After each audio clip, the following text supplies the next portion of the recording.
everyone, welcome to part 2 of the Kanban board series. If you haven't seen part 1 yet, I'm going to leave the link to that video in the description below so you can watch that, get caught up, and then come back to this video. Today I'm giving away 3 free printables and I'm showing you how to set them up in your planner to help you to complete tasks and to achieve your goals. Step 1 is to brain dump your goals that you want to work on, and this is going to help us pick out what goal we want to start with for our Kanban board.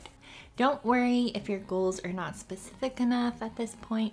We will work on that part later. We just want to get our ideas down on paper. Now, out of this list of ideas for goals that you may want to work on, pick one that you think would be the most realistic for you to start with, or the one that you want to start with the most. So the goal that I'm going to pick is this one: declutter Andrew's office. So now at this point you want to get your printables printed out. So you're going to want to get this cut and punched and ready to go into your planner, and we'll start filling it out. If you decide that you want to laminate these, you would cut them to size, laminate them, and then punch them.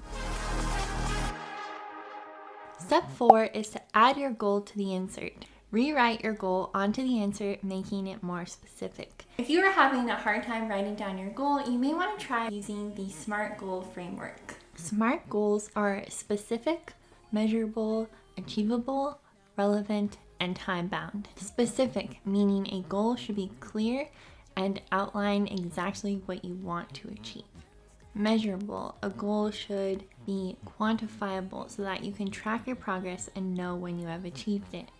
Achievable, meaning a goal should be realistic and attainable given your skills, resources, and time constraints.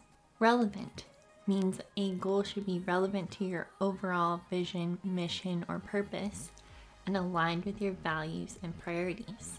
Time-bound, a goal should have a specific deadline or time frame so that you can stay focused and motivated to achieve it. Let's say your goal is to improve your home's curb appeal. Maybe for a specific, you would say, I want to improve my home's curb appeal by re-landscaping the yard, painting the house, and replacing worn-out decorative items with new ones. And then for measurable, I will track my progress by taking a before photo of the front of my home and then setting a goal to complete one task each week. Achievable, I will achieve this goal by setting a budget and timeline for each task. Relevant, improving my home's curb appeal will not only make it look more attractive and welcoming, but also increase its value and appeal to potential buyers if I decide to sell it in the future. Time-bound, I will achieve this goal within the next 3 months by setting a clear plan and schedule for each task. Whether or not you want to make your goal time-bound is completely up to you and also dependent on what project you are working on. I tried to make my goal more specific, and I also made it time-bound and realistic.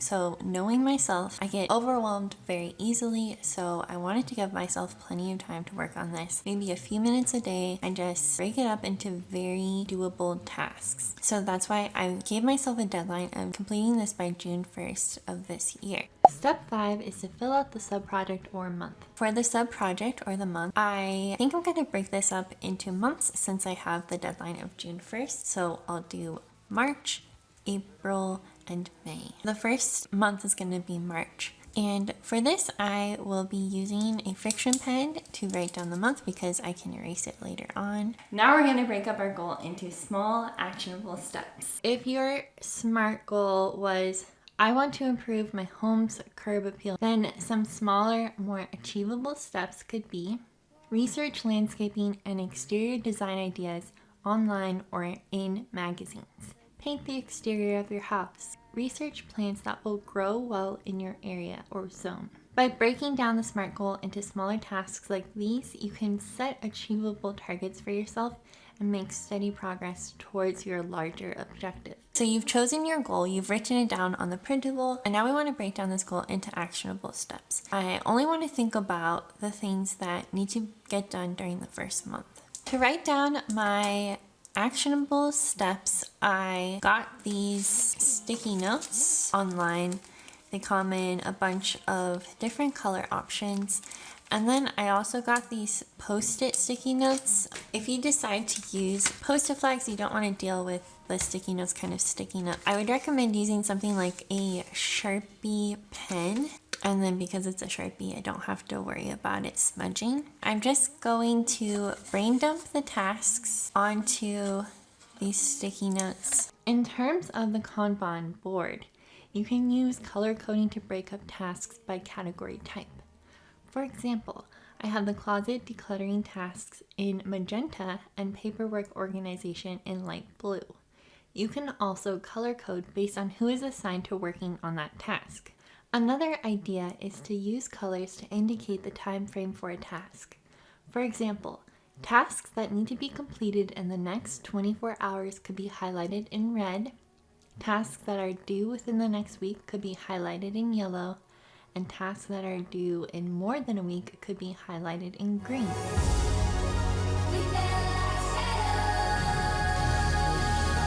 I am going to keep this under my list tab.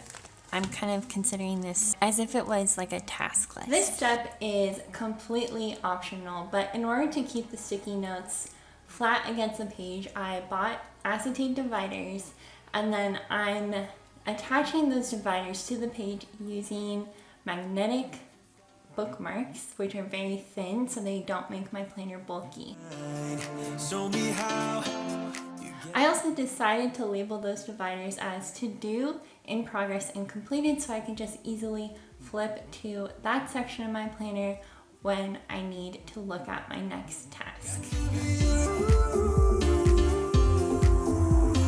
After you've broken up your goal into small, actionable steps, the next step is to prioritize them. So at the top of your list, you want to have the tasks that have the highest urgency and importance, and then those with the lowest priority down at the bottom of your list. When you are placing your tasks on your to-do column, you want to keep in mind that your highest priority task should be at the top and lowest priority tasks at the bottom.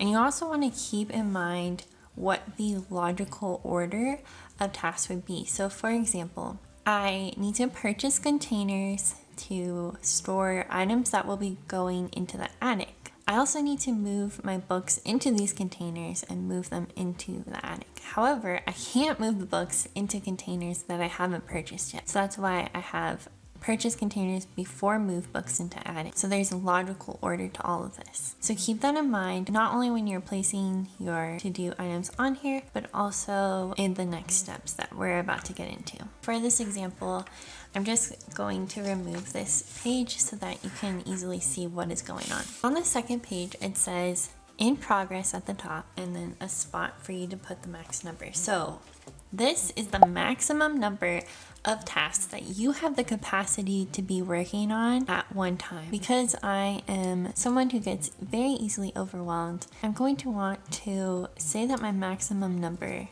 of tasks at the same time is 2. So that means I can have no more than 2 sticky notes in this column at one time. Setting a limit on the number of tasks in each column can help you to prevent yourself from feeling overwhelmed and also help you to focus in on completing those tasks before starting new ones.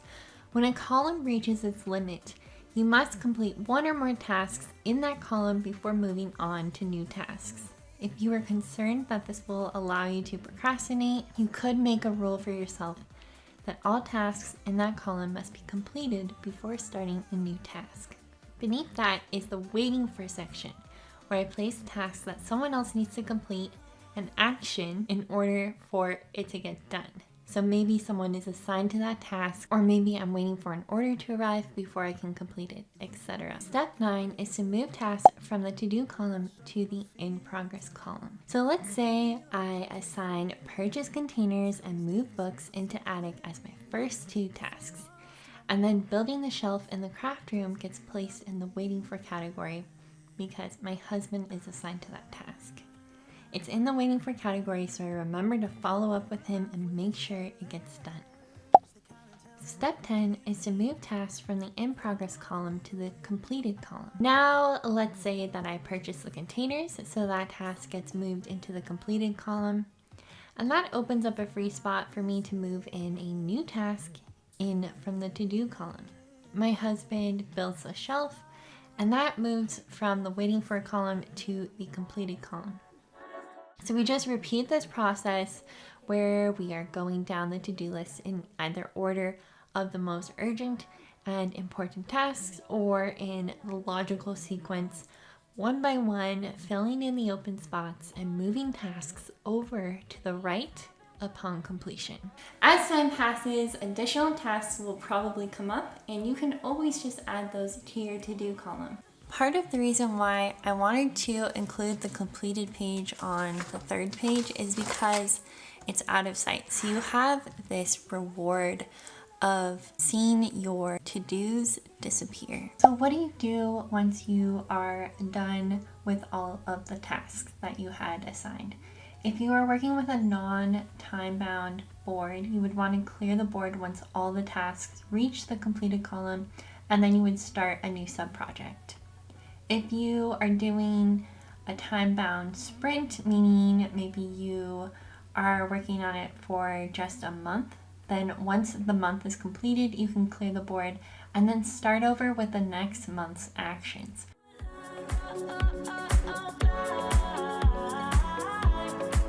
As I showed in the last video, you get to decide how many columns you have and what each column is labeled as. You don't have to use the labels that I am providing on the printables. All you have to do is print out multiple sheets.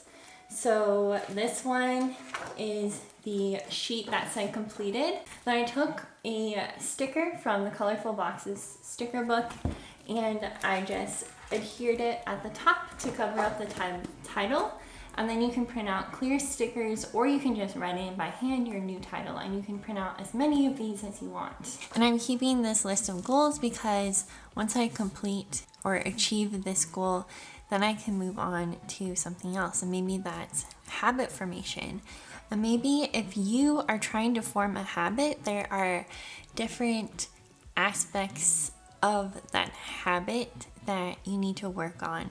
If your goal is to stop drinking coffee after 2 p.m., maybe you have to replace that with something else. Like maybe you have to bring a water bottle to work so that you have something else to drink to replace that habit. And those could each be in progress tasks that you are working on. So you kind of break your habit up into baby steps, and then you work on building each of those into your routine one at a time. You can also use this for your monthly list instead of just for a project. So you could have all of your to-dos for the month on this sheet, and then you kind of work on them a few at a time. In terms of using this with your planner, the 2 tasks that I add to the in progress section would be added to my weekly as I'm planning out my week. So I make sure that it gets scheduled into that week at some point